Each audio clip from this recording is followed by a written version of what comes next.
आता मुझे सब कुछ है, ऐसा बिल्कुल नहीं कहता हूँ दोस्तों। आता मुझे सब कुछ है, ऐसा बिल्कुल नहीं कहता हूँ। पर हाँ, आपके काम कहीं ना कहीं थोड़ा सा वो इस फिराक में ज़रूर रहता हूँ। तो दोस्तों, इसी फिराक में मैं आज आपके लिए लेके आया हूँ वर्किंग स्ट्रेस मेथड, और इसे पढ़ेंगे बैठ के आराम से अपने अपने घर, और आपके साथ रहेंगे आपके अपने अविनाश सर। तो देर किस बात की, फटाफट शुरू कर देते हैं आज का लेक्चर।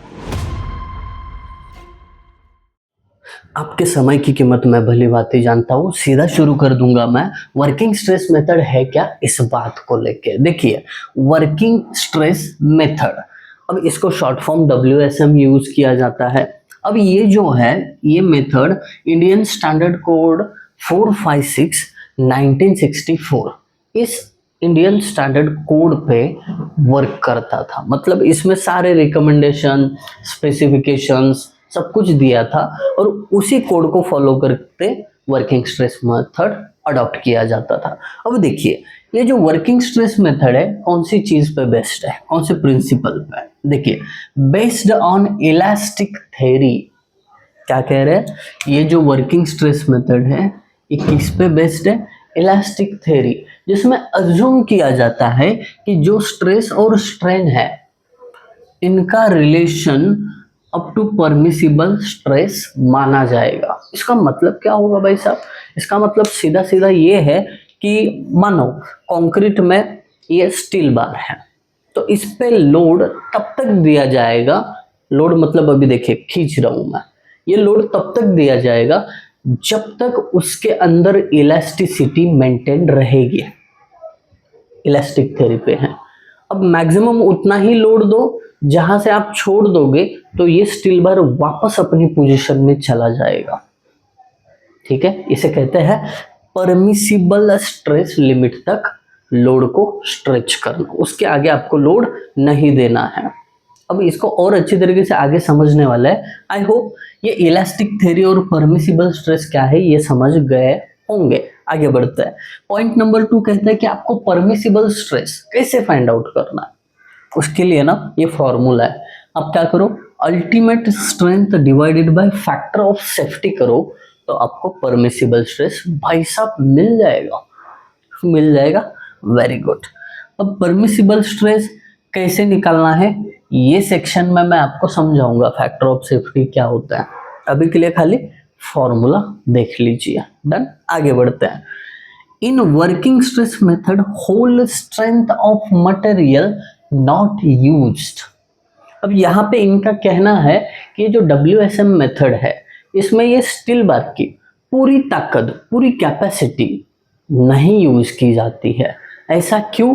क्योंकि हमने पहले ही सेंटेंस में कहा था कि स्टील बार पे लोड उतना ही डालो जितना ये इलास्टिक लिमिट तक ले सकता है। हालांकि स्टील बार में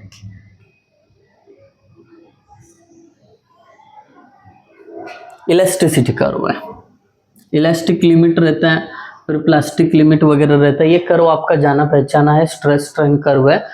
तो इसके इलास्टिक पॉइंट के बाद ये अल्टीमेट लोड तक खींचा जाता है। मतलब इतना पावर जो है आप यूज नहीं कर रहे हो, आप लोड यहां तक ही दे रहे हो, इलास्टिक लिमिट तक।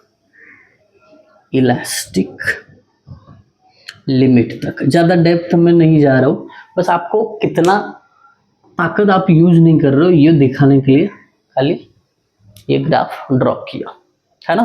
तो इस रीजन के कारण यहां पे आके कह रहे हैं कि स्ट्रेंथ ऑफ मटेरियल पूरी तरीके से नहीं यूज की जा रही है। अब ये ऐसा क्यों? क्योंकि material loaded up to permissible limit. Permissible limit यहां तक है, इलास्टिसिटी जब तक फॉलो करता है तब तक। उसके आगे भी लोड कर सकते हो, प्लास्टिक स्टेज में चला जाएगा, बट फेल तो नहीं होगा ना। ठीक है, अब ये प्लास्टिक लिमिट तक जो लोड देने वाला सिस्टम है, जो मेथड है, वो वर्किंग स्ट्रेस मेथड के बाद अपग्रेड हुआ था। अल्टीमेट लोड मेथड ULM करके था, वो बाद में जान जाएंगे। अभी के लिए इतना समझो कि इसे स्ट्रेंथ ऑफ मटेरियल पूरा यूज क्यों नहीं किया गया, ये क्यों कहा, तो उसका रीजन बताया मैंने। आगे बढ़ते हैं। Working stress method is highly safe but not economical मेरे फ्रेंड। क्या हुआ यहाँ पे, ये बोल रहे हैं कि अगर वर्किंग स्ट्रेस मेथड यूज करके आपने कोई कंस्ट्रक्शन बना दिया, वो आपका कंस्ट्रक्शन पूरा सेफ है। क्यों? क्योंकि मटेरियल पे लोड ज्यादा डाला नहीं है, बट मटेरियल ज्यादा खर्चा हो जाएगा और फिर वो इकोनॉमिकल नहीं रहेगा। क्योंकि यहाँ तक अगर 100 किलो न्यूटन तक इसका इलास्टिक लिमिट है और प्लास्टिक लिमिट तक जाते जाते 150 किलो न्यूटन ले सकता है, तो ये एक्स्ट्रा का 50 किलो न्यूटन जो है वो आप नहीं यूज कर रहे हो, तो इसके कारण एक्स्ट्रा का मटेरियल वहां पे डालना पड़ेगा और वो इकोनॉमिकल नहीं होगा, खर्चा बहुत होगा मेरे दोस्त। समझ में आया? बहुत बढ़िया। अब अजम्पशंस देखते हैं कि वर्किंग स्ट्रेस मेथड जो है ये अडॉप्ट करते समय उन्होंने कुछ चीजें मानी है कि ये ऐसा ही होता है। देखते हैं। पहली चीज, plane section before bending remains plane after bending. ये अगर कोई स्ट्रक्चरल कंपोनेंट है, ये बेंड किया तो इसका जो प्लेन सरफेस है वो बेंड होने के बाद प्लेन ही रहेगा, ये मान के यहाँ पे डिजाइन किया जाता है। WSM का पहला अजम्पशन। दूसरी चीज, 3 मार्क्स के लिए इसमें से कोई भी चीज पूछ सकते हैं, सतर्क रहो, सजग रहो, कहीं एग्जाम में हमारे साथ घोटाला ना हो जाए। Stress is proportional to strain. क्या बोला मैंने? जो स्ट्रेस है स्ट्रेन के साथ प्रोपोर्शन में रहेगा। आई बात समझ में? डायरेक्ट प्रोपोर्शन, इनवर्स प्रोपोर्शन, ये प्रोपोर्शन रहते हैं 2 टाइप के। तो इलास्टिक लिमिट तक प्रोपोर्शन में ही रहते हैं ना स्ट्रेस और स्ट्रेन, इसीलिए ये कहा है। ओके, आगे बढ़ते हैं। ये थोड़ा बेसिक सा है, डिप्लोमा में बहुत बार पढ़ चुके, ज्यादा इस पे फोकस नहीं करते। आगे बढ़ते हैं। The tensile strength of concrete is neglected.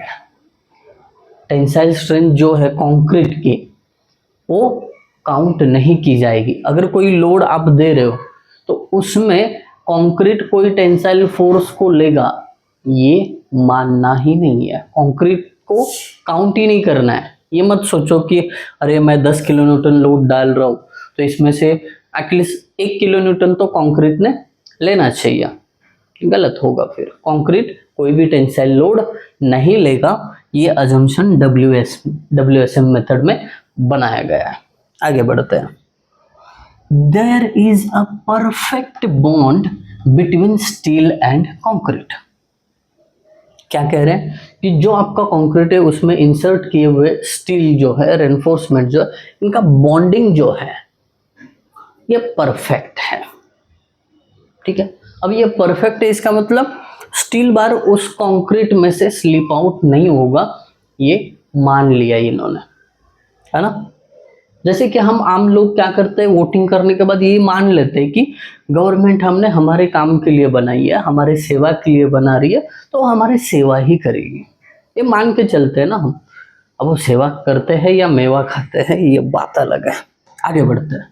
5वां अजम्पशन, मॉड्यूलर रेशियो रिलेट्स। अब ये मॉड्यूलर रेशियो का फॉर्मूला है स्टील एंड कंक्रीट स्ट्रेंथ्स। अब ये फॉर्मूला ऑब्वियसली स्टील और कंक्रीट के जो स्ट्रेंथ्स है उनको रिलेट करते हैं, प्रोपोर्शनल दिखाया जाता है। डन। तो ये अजम्पशन हमने 5 लिख दिए। अगर आपको पूछा जाए एग्जाम में कि दोस्त आपको लिखने हैं WSM मेथड के अजम्पशन, उसके लिए 3 मार्क, 3 मार्क के ऊपर नहीं आएगा, ये याद रखना। अब देखिए, जो मैं परमिसिबल स्ट्रेस की बात कर रहा था ना, अब देखिए परमिसिबल स्ट्रेस इन स्टील। हमारे रेनफोर्स्ड कंक्रीट स्ट्रक्चर में 2 ही मेन कंपोनेंट है, एक स्टील दूसरा कंक्रीट। तो पहले हम स्टील में परमिसिबल स्ट्रेस कितना होता है ये देखने वाले। देखिए Fe250 यानी माइल्ड स्टील, ये ग्रेड है स्टील के, उसमें से पहला माइल्ड स्टील जो Fe250 कहलाता है, इसका जो परमिसिबल स्ट्रेस है ये 140 न्यूटन पर mm² है, जहां की उसका यील्ड स्ट्रेंथ 250 है। एक्चुअली 250 उसका स्ट्रेंथ है, बट परमिसिबल कितना है 140। भले ही उसकी ताकत 250 उठाने की है, बट उसको अलाउ कितना किया है कि आप 140 तक का ही वजन उठाइए। आई बात समझ में? तो ये रहा परमिसिबल स्ट्रेस। अब मैंने बोला था कि ये फॉर्मूला यूज किया था परमिसिबल स्ट्रेस के लिए, कौन सा? Ultimate strength divided by factor of safety. तो 415 का हम देखते हैं। देखिए अल्टीमेट स्ट्रेंथ इसका 415 है, ओके। फैक्टर ऑफ सेफ्टी इन्होंने, मैंने कैलकुलेट करके देखा, 1.8 अप्लाई किया है।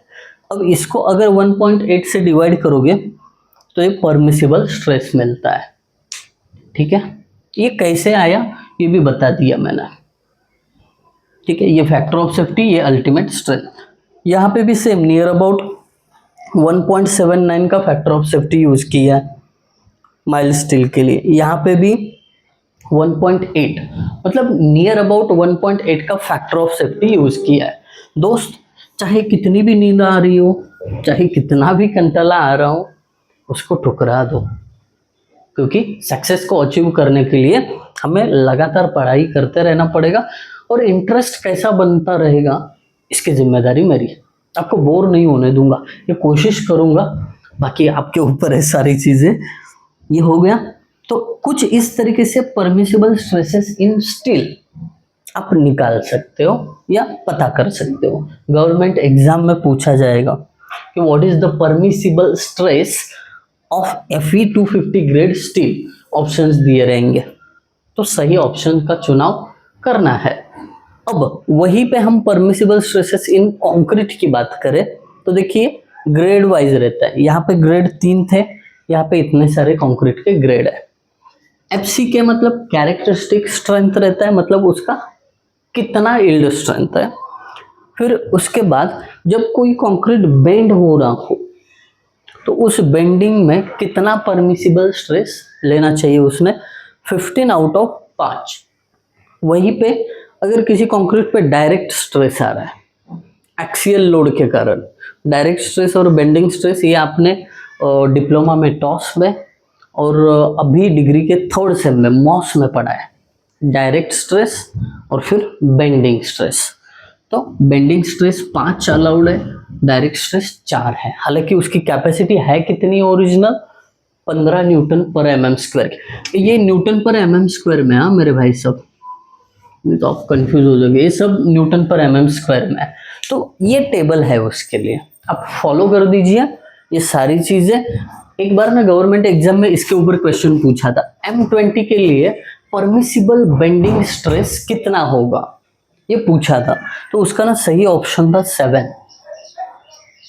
तो ये आपको गवर्नमेंट एग्जाम का प्रिपरेशन कर रहे हो तो भी काम आना ही आना है। So this is the end of today's lecture. I hope आप सभी को जितनी भी चीज़ें आज मैंने बताई तो समझ में आई होगी। अगर समझ में आई है तो ज़रूर कमेंट करके बताना। Thank you guys for watching video. Thank you so much.